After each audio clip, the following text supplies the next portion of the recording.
Anak-anak di Indonesia tidak tahu seberapa bodohnya mereka. Statistik menunjukkan bahwa IQ kita orang Indonesia itu 70 cuma per hari ini. 6 tambah 10. 6 tambah 10. 60. Where are you from? Gak bisa bahasa Inggris. Kemampuan bahasa Inggris warga Indonesia berada di urutan bawah dunia. Lo nggak mas? In Korea, after World War II, during the Hiroshima and Nagasaki, why does spicy food make you nose run?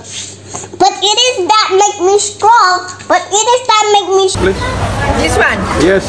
I want to explain for you this. Okay. This is called potato swap. Malu para sahabat, sampai teacher atau cikgu yang ada di Indonesia, anak-anak Indonesia itu bodoh.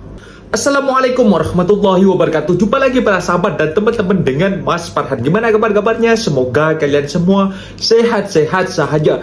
Yang baru bergabung di videonya Mas Farhan, jangan lupa bantu sokongannya dengan like, komen, share, dan subscribe-nya. Terima kasih banyak-banyak yang sudah bantu sokong di channel ini. Semoga kalian semua dimurahkan rezekinya, dipanjangkan umurnya, dijauhkan dari malak bahaya oleh Allah Subhanahu wa Ta'ala. Amin amin ya rabbal alamin. Oke para sahabat dan teman-teman, di video kali ini Mas Farhan akan nge-reaction sebuah video yang sudah di-tag di TikTok Mas Farhan.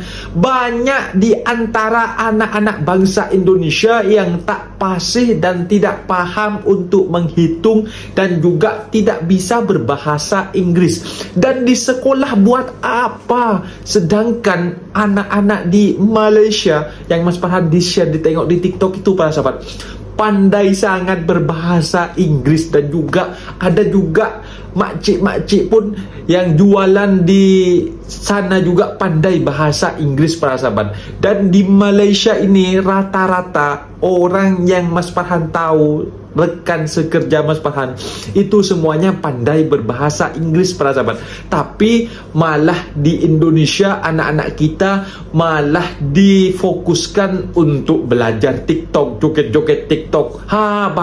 Bagus itu kata ibu guru atau cikgu atau teacher yang ada dekat Indonesia para sahabat. Dan ketika ditanyakan 6 tambah 10, malah jawabnya 60 macam itu. Dan juga ada sebuah teacher atau guru yang ada di Indonesia itu mengatakan rata-rata orang Indonesia itu memang bodoh macam itu. Kan mereka itu kan sudah punya alasan mengapa itu mengatakan orang Indonesia itu bodoh macam itu. Kan mereka itu sudah terjun ke lapangan langsung untuk mengajar anak-anak yang ada di sekolah. Karena apalah para sahabat, mungkin karena gajinya gurunya yang kecil atau gimana, atau memang pola pikir anaknya tidak berkembang macam itu. Kita simak sama-sama. Ini dia videonya. Apa-apa benda boleh komen dekat bawah, asal jangan bergaduh. Let's go. Anak-anak di Indonesia tidak tahu seberapa bodohnya mereka. Jadi tulisannya tuh begitu. Kenapa dia bilang anak-anak Indonesia tidak tahu seberapa bodohnya mereka itu? Karena anak-anak Indonesia itu dalam survei intelijensi atau kriteria-kriteria yang berhubungan dengan kecerdasan, yang manapun juga, Indonesia itu selalu kalah anak-anaknya. Jadi misalkan dia mencantumkan dalam artikelnya itu yang berbahasa Inggris, dia bilang gini, anak-anak SMA di Indonesia, yang lulus SMA di Indonesia, itu hanya 15% yang mampu menemukan kalimat inti dari sebuah paragraf. Kalimat inti dari sebuah paragraf hanya 15% yang tahu. Nah, dampaknya apa? Kemampuan mereka dalam berkomunikasi, kemampuan mereka dalam menyerap informasi, kemampuan mereka dalam mendemonstrasikan pemahaman melalui bahasa, itu cuma 15% yang sehat. Ini level terendah di dunia. 15% saja yang mampu menemukan kalimat inti dari sebuah paragraf. Jadi, kalau orang Indonesia dikasih hoax, kalau orang Indonesia dikasih penafsiran yang salah, kalau orang Indonesia dikasih data yang salah, maka generasi mudanya hanya 15% yang mampu memverifikasinya dan menemukan titik kesalahannya sehingga mereka mengambil kesimpulan yang benar. Sisanya salah. Kemudian si penulis itu juga menentukan kriteria bahwa betapa bodohnya masyarakat Indonesia ketahuan dari mereka tidak mampu untuk membaca data statistik. Begitu. Dan ada beberapa, ada banyak kriteria yang dia sebutkan di situ. Tapi intinya kalau misalkan kita kaitkan dengan pemilu itu kemudian bahwa anak-anak muda kita akan siap dengan demokrasi, dengan pemilu tahun 2024 karena mereka tidak terpapar hoax, karena mereka lebih analitis dan sebagainya. Data-data akademis terkait dengan kadar intelektual anak-anak muda di Indonesia justru menunjukkan hal yang sebaliknya. Dek, mau nanya. Mau nanya aplikasi favorit di HP-nya apa? TikTok. Wah, TikTok kayak bocil TikTok. Aplikasi favorit di HP apa? Aplikasi favorit di HP apa? Free Fire. Emot Free Fire gimana? Aplikasi favorit di HP apa? Apa ya? Minecraft. Wih, Minecraft. Aplikasi favorit di HP-nya apa? FF. Aplikasi favorit di HP apa? Free Fire. Aplikasi favorit di HP apa? Stumble. Wih, Stumble guys. Yeah, I watch Stumble. Oke, aplikasi favorit di HP-nya apa? ML. Wih, siap ML. Kenapa enggak FF aja? HP buri klasingan. Game favorit di HP-nya apa? Free Fire. Setia di hati. Aplikasi favorit di HP-nya apa? Mau nanya, aplikasi favorit di HP-nya apa? YouTube. Aplikasi favorit di HP apa? FF. Aplikasi favorit di HP-nya apa? Email. Aplikasi favorit di HP apa? Excuse me, sir. Sorry. Mister? Yes. Sorry. Of course. Can you help me? Help. Yeah. Help. Yeah. Sorry. Do you know Andrew House? Game house. Andrew House? Sorry, Andrew House? Sate kuda apa nggak ada? No. Andrew House. House live. Yes. No. Yes. Do you know? Yes. Is it far from here? No, it's around. Yes.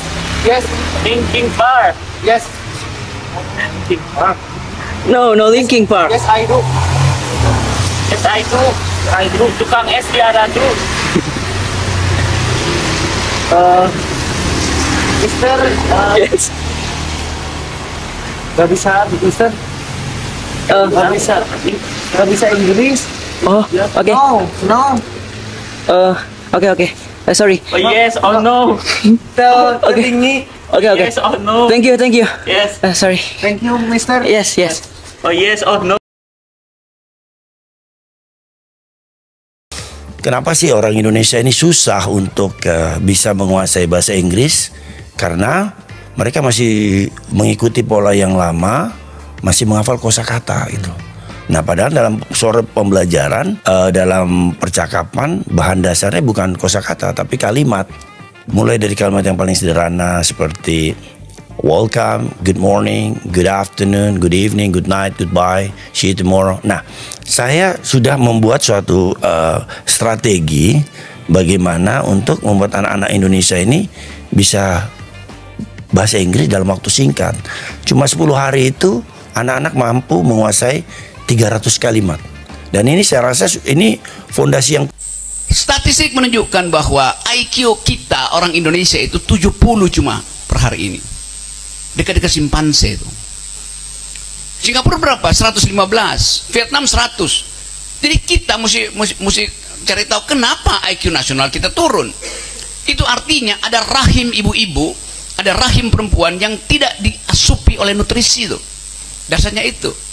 Hak perempuan untuk memperoleh rahim yang bagus supaya dia bisa melahirkan generasi baru.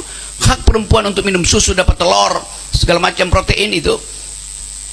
Hak itu tidak dia peroleh karena jumlah uang untuk membeli aspal dalam tol lebih banyak daripada membeli nutrisi buat rahim perempuan. Kan itu. Yes. Jadi trade off-nya jelas terlihat di situ kan. Negara terus memperpanjang jalan tol, sementara jalan pikiran dibikin makin pendek.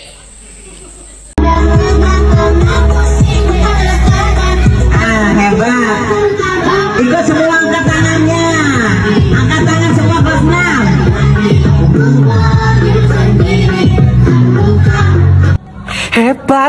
Hebat dengkulmu abu. Jangkrik asem cowok. Iki pendidikan model apa? Hah? Pendidikan apa ini? Kok anak SD sudah diajarkan TikTok-TikTokan, joget-joget? Dan gurunya merasa bangga, anak muridnya, anak didiknya dibilang hebat. Ibu guru. Anak SD itu seharusnya diajarkan pelajaran yang memberikan pengetahuan dasar seperti pendidikan agama, ya, budi pekerti, pendidikan PPKN, pendidikan kewarganegaraan, Pancasila, ya, bahasa Indonesia, matematika, IPA, IPS, terus kesenian. Ya, ini kesenian ya. Lupa saya. Iya ya. Mungkin sekarang ini sudah perkembangan zaman, perkembangan era. Jadi yang disebut kesenian itu ya TikTokan ya. Bertanya, aku kuat, aku tak lupa, tak ingat lagi. Iya lupa ya. Ini TikTokan ini termasuk pendidikan kesenian ya. Harus diapresiasi. Mungkin kesenian TikTok ini nanti bisa dijadikan kurikulum baru oleh Menteri Pendidikan. Gimana? Kalian setuju? Tapi nanti kalau TikTok ini jadi kurikulum pendidikan, aduh, tambah gimana ya rakyatnya ya? Tiap hari mau melakukan aktivitas harus joget-joget dulu. Aduh, nggak tahu, pusing. Gimana komentar kalian tentang soal ini? Miris. Kalau anakku diajari TikTok gini di sekolah, mending nggak usah sekolah di situ lah. Mending sekolah yang lain. Kalau cuma diajari TikTok, orang tua bisa ngajari ya. Nggak usah gurunya disekolahkan anaknya tuh biar pinter, biar jadi wapres. Dah. First was in Korea. In Korea, after World War II, during the Hiroshima and Nagasaki, explosion in Japan surrendered, and so Korea was split in half. And North Korea was communist, while South Korea was, USA was democracy. So Eka Hafiz may just be 11 years old, but he's already built a name for himself on social media. His videos on TikTok, where he speaks smoothly and confidently in English, have gone viral among Malaysian netizens.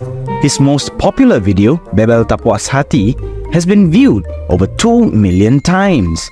In it, the precocious lad can be seen and heard complaining about the education syllabus during his mother's time.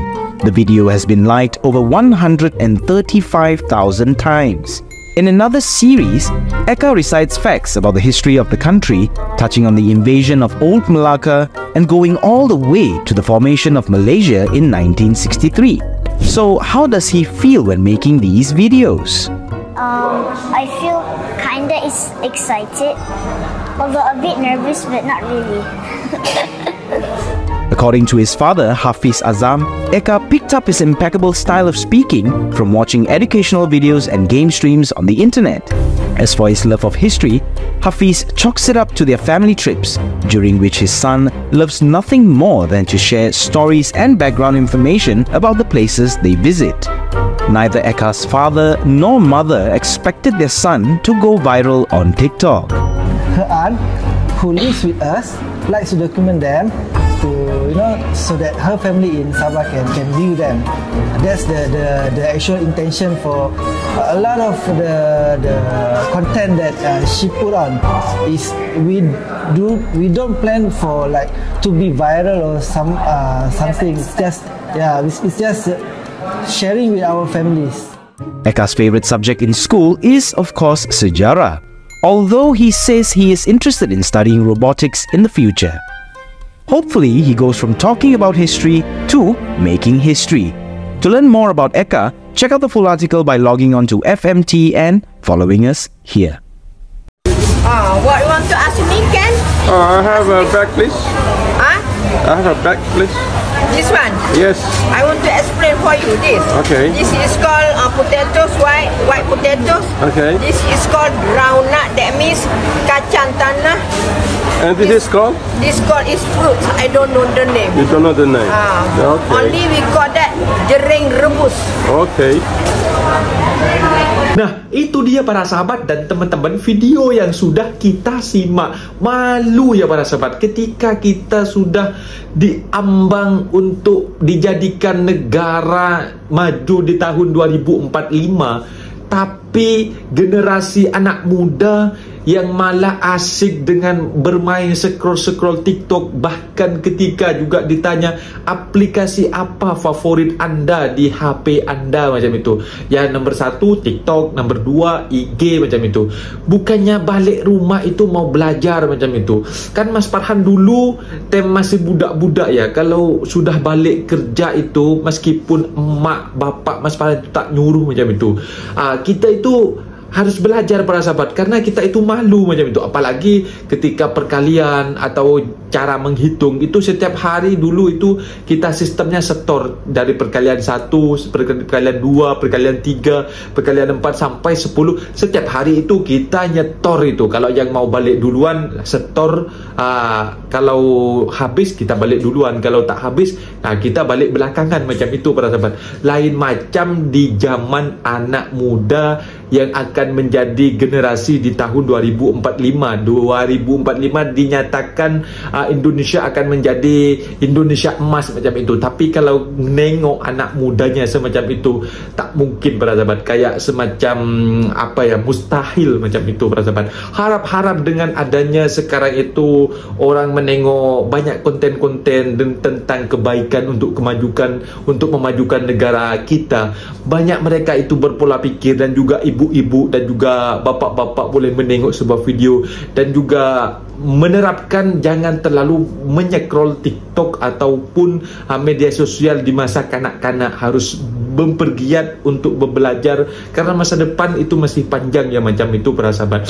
Bukannya hanya diajarkan untuk di media sosial, apalagi kalau bahasa Inggris memang sangat penting untuk digunakan macam itu para sahabat. Mungkin videonya sampai di sini para sahabat dan teman-teman. Apabila ada kata benda yang silap, Mas Farhan minta maaf sebesar-besarnya. Mohon dibenarkan di kolom komentar Mas Mudik Ruderi. Assalamualaikum warahmatullahi wabarakatuh.